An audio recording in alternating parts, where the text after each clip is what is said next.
The Queensland coastline is on alert for a severe tropical cyclone to lash the area in about a week and a half's time, while a tropical low spins up over the Northern Territory. Your latest forecast update from Force 13 AU, January 18th, 2024. Thank you so much for being patient with the one-day break yesterday as I had my rather disappointing fishing trip, but we're back at it with the weather coverage and you can see a lot is happening. A lot has changed over the past 2 days actually in regards to the tropical cyclone that's expected to spin itself up in the Coral Sea, and I'm going to be hammering home every single detail about this tropical cyclone over the next 20 minutes. So if you are new here, please do consider subscribing and please do leave a like on the video while you're at it. I'm going to give you your full detailed forecast right now. We've also got a tropical low across the Northern Territory which will move into Western Australia. That should quell some of the hot conditions that have been happening across central Western Australia this time, but it will certainly be continuing to bring those heavy rainfall and storms basically for anywhere south of Darwin and Nullarbor up in the Northern Territory, including locations like Catherine, Wave Hill and as far south as Tennant Creek as well. Could be seeing up to 200 millimetres more from this tropical low, so it's a lot better in terms of the rainfall than we were looking at a couple of days ago, but it is still a substantial amount of rainfall across parts of the Northern Territory. We've also got rain and showers extending down the Queensland coastline and showers of course for Tasmania. What's new down there? But we're taking a look at the tropical cyclone forecast graphic right now. We've got Cyclone Greg in the Indian Ocean offshore from the Cocos Islands. It's a Category 1 strength tropical cyclone right now, and it's expected to hold its intensity for the next 5 days. And we've also got that high 60% chance of development now for the storm in the Coral Sea. I'm pretty sure that that's going to form at this point sometime in the next couple of days. It's been invested as Invest 90p, so if you do hear the name of 90p or Kirrily, which is the next name on the Australian naming list, perk up because that is the storm that's expected to go for the Queensland coastline. And so we've got that tropical low with winds of 45 kilometers an hour, pressure of 998 millibars. It's going to wrap itself up in around 3 or 4 days' time. I've been very conservative with the forecast here. There is a chance that this cyclone gets to Category 4 status in the next 5 days. I've been very conservative because of the amount of uncertainty with this tropical cyclone. You can see a landfall is possible anywhere between Cairns and Brisbane metro area, so we're going to be taking a look at all of the variables in this forecast. So we're zooming in right now on this tropical low right now, Invest 90p.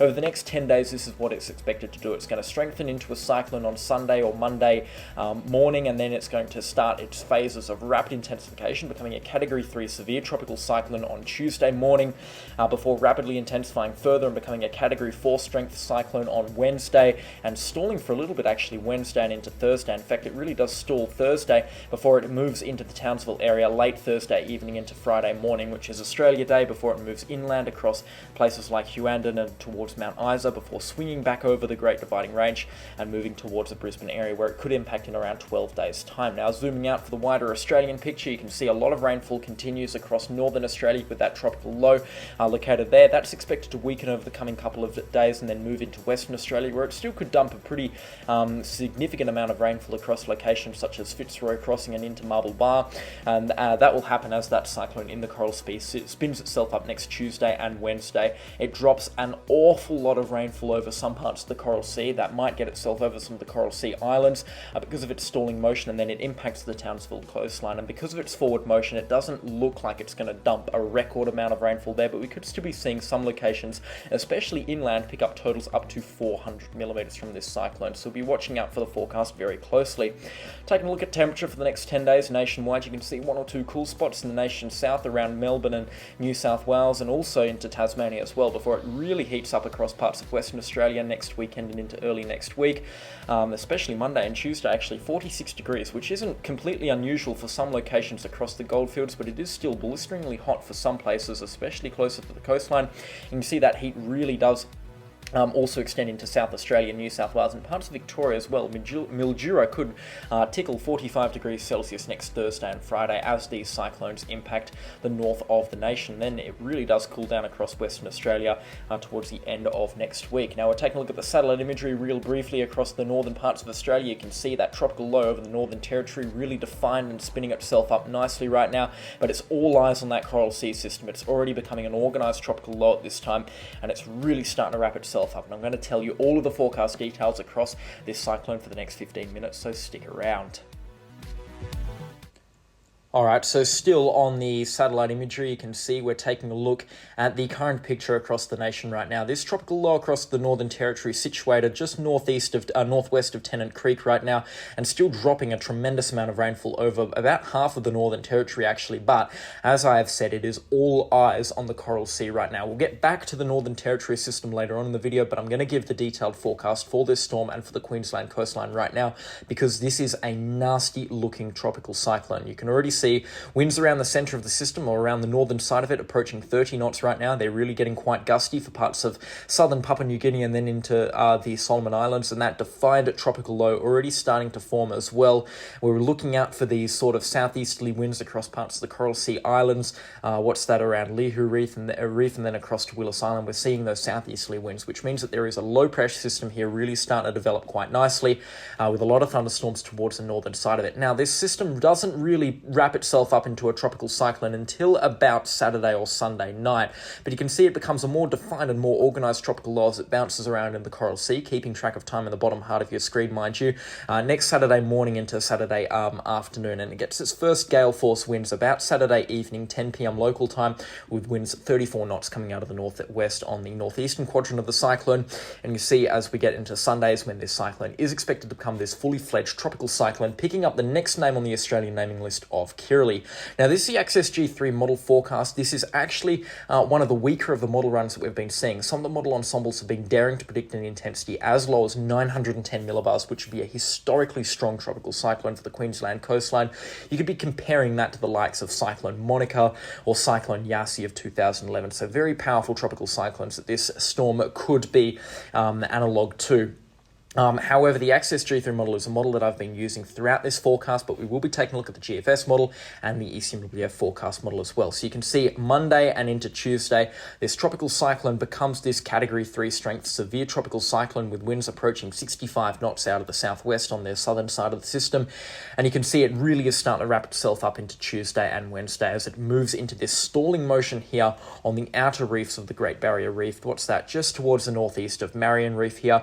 And this is where we're going to be seeing prolonged periods of gale force winds for a lot of these reefs, so infrastructure on these reefs could be severely damaged. Weather stations are likely to be blown out if the winds get this strong sort of Category 3 or Category 4 strength next Wednesday and Thursday as this tropical cyclone gears up for its final approach onto the Queensland coastline. And you can see, next Thursday it's really starting to beeline itself for a location between Townsville and Cardwell.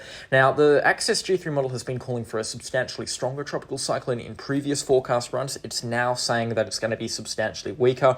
Still, though, we're looking at a Category 4 strength tropical cyclone moving towards the Queensland coastline. So this is not something you see every year. This would be the strongest cyclone landfall on Queensland since, I believe, correct me if I'm wrong, Yasi of 2011. So a very, very strong cyclone moving in just north of Townsville, actually on Australia Day. And you can see Townsville getting the absolute brunt of the conditions. The northerly winds moving into the town site would be very strong indeed, probably going to be gusting in excess of 225 kilometers an hour. Those are some very destructive wind gusts moving into Townsville, and with that you'd get the compounded effects of a severe storm surge, and inland you'd be looking at incredible rainfall totals around Charters Towers, Ravenswood, and as far north as Mount Surprise or even Ravenshoe as well, which are already saturated catchments from the just past Cyclone Jasper. But a very strong tropical cyclone set to move through this part of Australia on what looks to be about Thursday evening as per this cyclone model, the AccessG3 model, before it moves inland across central Queensland and then moves into what actually makes its southwesterly turn and turns towards Emerald. And then towards the end of the run on the 27th, we're already starting to see this cyclone or tropical low, the remnants of this cyclone, moving towards the Brisbane metropolitan area, where some models are daring to suggest a tremendous amount of rainfall is possible there.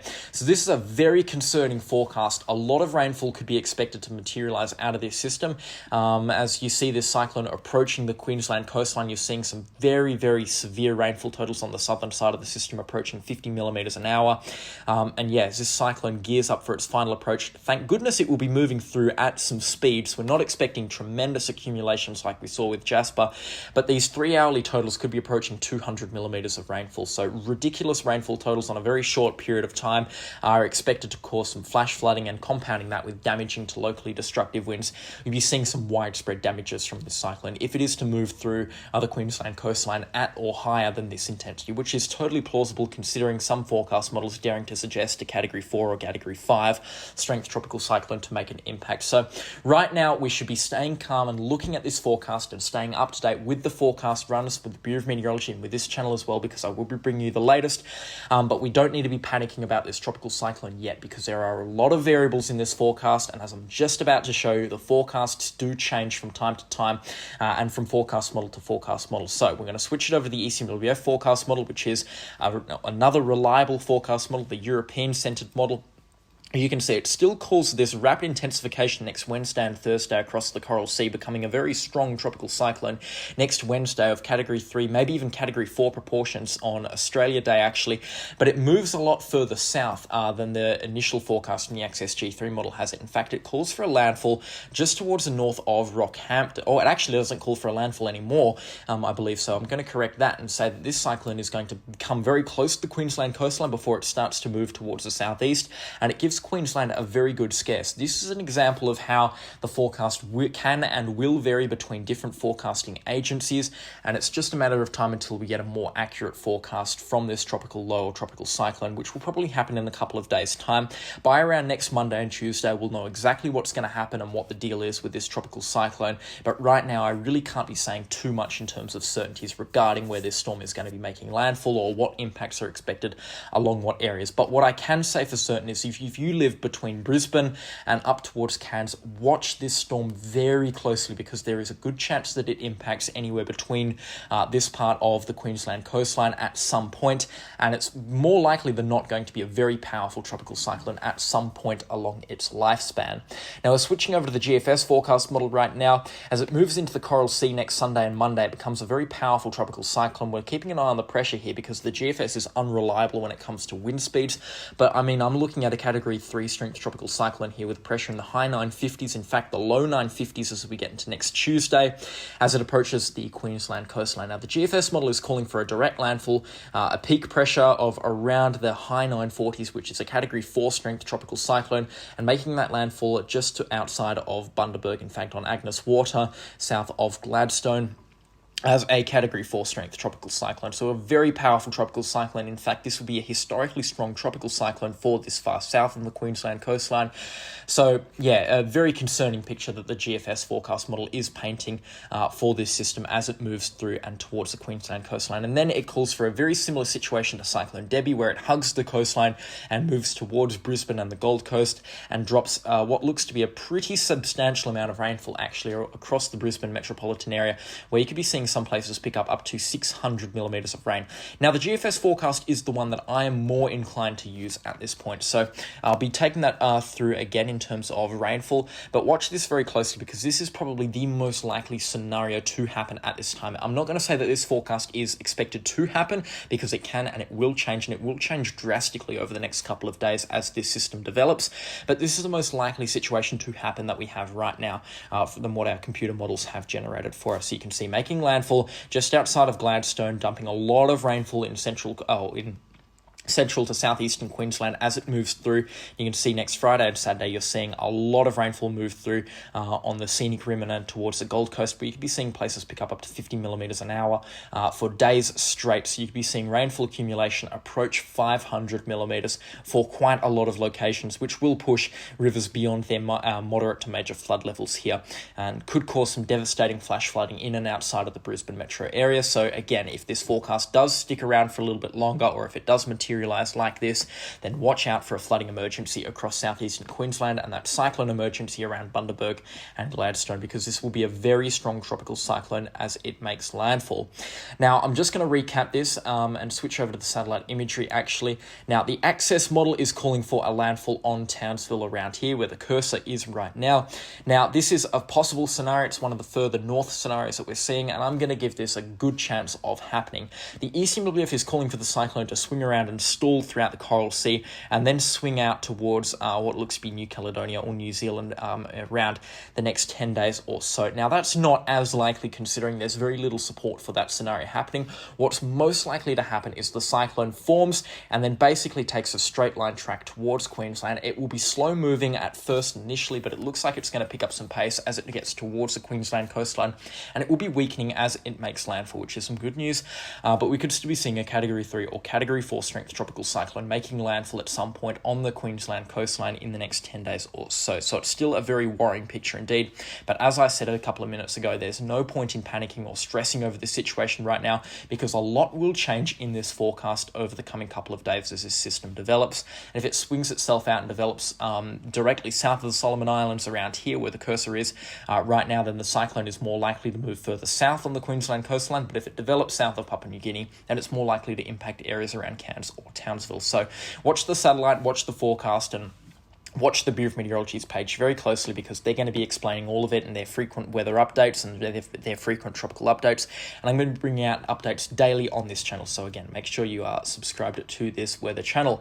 Now, we're going to take a brief look at this system up in the Northern Territory. You can see a lot of rainfall is expected to materialise over the coming couple of days as this system makes the most of the inland seas it's basically created from the upwards of 500 millimetres it's dumped in some locations around Elliot, Tennant Creek and Borroloola, south of sort of Catherine and Darwin across the Northern Territory. It should pull out of the Northern Territory around next Sunday and into Monday as it moves towards the West Australian border and into the Kimberley region of Western Australia, but that's not before it drops what looks to be another 400 to 500 millimetres over the next 5 days across parts of the Northern Territory. So still a lot of rainfall is expected from this tropical low as it moves towards the West Australian border, but then it should slowly start to weaken off, and because it will be moving significantly faster as it moves into Western Australia, rainfall totals will be likely a lot lower than what we've been seeing across the Northern Territory, which is some good news there. But it could still throw a couple of curveballs towards the mining communities. They might have to shut for a day or two because of the stormy conditions that are expected to move through the area. But again, I'm not sure about their operating procedures up there. Still could get some pretty nasty weather up towards Marble Bar, Tom Price and Fitzroy Crossing as this tropical low moves through, because it will have those damaging wind gusts that remnant cyclones can have, and it will also have a lot of rainfall in it. We could be seeing once again locations pick up to 400 millimetres of rain across parts of Western Australia. Newman itself could be seeing up to 200 millimetres, but this is one forecast, this is one possible situation out of a lot of situations, and because it's a tropical low across Western Australia in the Australian tropics, it is a very, very unpredictable and difficult forecast to make, let me tell you. But that basically does it for the weather update here. There's been a lot to get through. We've also got this tropical cyclone across the Cocos Keeling Islands as well, which we can touch on just briefly. That's expected to linger there for the next 10 days, maybe get towards Category 2 status towards the end of next week in Australia Day as it moves into the Southwest Indian Ocean. But again, that is a system that we should be keeping an eye on because it could cause some, wind damage across the Cocos Keeling Islands. And it will also have a bit of an impact on the tropical low across Western Australia. It could be pulling and steering this tropical low towards the West Australian coastline. If it does get over water again, this tropical low here could actually become significantly strong. But apart from that, there's nothing too significant happening in terms of Australian weather. Those thunderstorms that we saw across parts of New South Wales and Victoria and Tasmania yesterday have since eased off and dissipated for the most part, but apart from that, we're not looking out for too much in the way of severe weather across the nation's south. Maybe one or two spots could see some hot conditions and also some thunderstorms, but not out of the ordinary for the Australian summer. And as this cyclone moves through the Coral Sea and towards the Queensland coastline, we'll likely be seeing enhanced rainfall across parts of Queensland, especially southern Queensland, in the form of thunderstorms. However, if this cyclone does move towards Rockhampton and Bundaberg, as some forecast models are suggesting, then that's when we're going to really be seeing the rainfall threat increased for southeast Queensland. But to cap it off, the threat zone is ginormous. It's basically the entirety of the Queensland Pacific coastline, extending from Cairns down towards the Gold Coast, and including Brisbane, Bundaberg, Rockhampton, Mackay and Townsville. The likely landfall locations are between Townsville and Bundaberg, but again, a lot can change in that, and it's not going to be until about Saturday, Sunday or Monday when we're going to get a much better understanding of what this tropical low is expected to do, and it's still going to be even later yet to when we know exactly what the details of the landfall intensity and location are going to be. So make sure you're sticking around, because this is a very difficult forecast to make, and I really want to make sure that everyone is kept up to date on this system. There's no better way to keep yourself up to date than by subscribing, and also leave a like on the video while you're at it. But it's been a pleasure having your company. For those of you that have been watching before this video, the fishing trip was kind of disappointing. I only pulled in one shark in 2 days, so very, very flat fishing off the coast of Western Australia, Rottnest Island for those of you that know it. But yeah, the weather was great, so I can't be complaining about that. And I don't think YouTube would be able to, would allow me to show you a picture of the shark, because that left a bloody mess across the boat, let me tell you. But it was a 1700mm bronze whaler, so it was a pretty significant shark, and it was a absolute bitch to reel in. So it was a difficult fish to catch, but I don't think it's going to be anything on the difficult situation that we're going to be seeing unfold across Queensland over the next 10 days. So yeah, make sure you're staying up to date with the beautiful meteorology, and also this channel, because I'm back for good covering the weather here. But that's all for me, and I'll catch you all in the next storm. Goodbye. Thank you for watching our content this update. If you enjoyed it, be sure to subscribe to get more updates covering all things weather and geophysics impacting Australia and the Oceania region. Subscribe to our other channels for more content from across the network, and be sure to check out our website where you can find free access to floater and radar imagery and articles on everything weather and much more. If you wish to support us directly, you can purchase some of our merchandise. We have a wide variety of clothing and homeware, or you could become an Ultimate Fan, which is the best way to directly support us, granting you some sweet perks and offers, including features in our custom storm animations, live streams, and much more.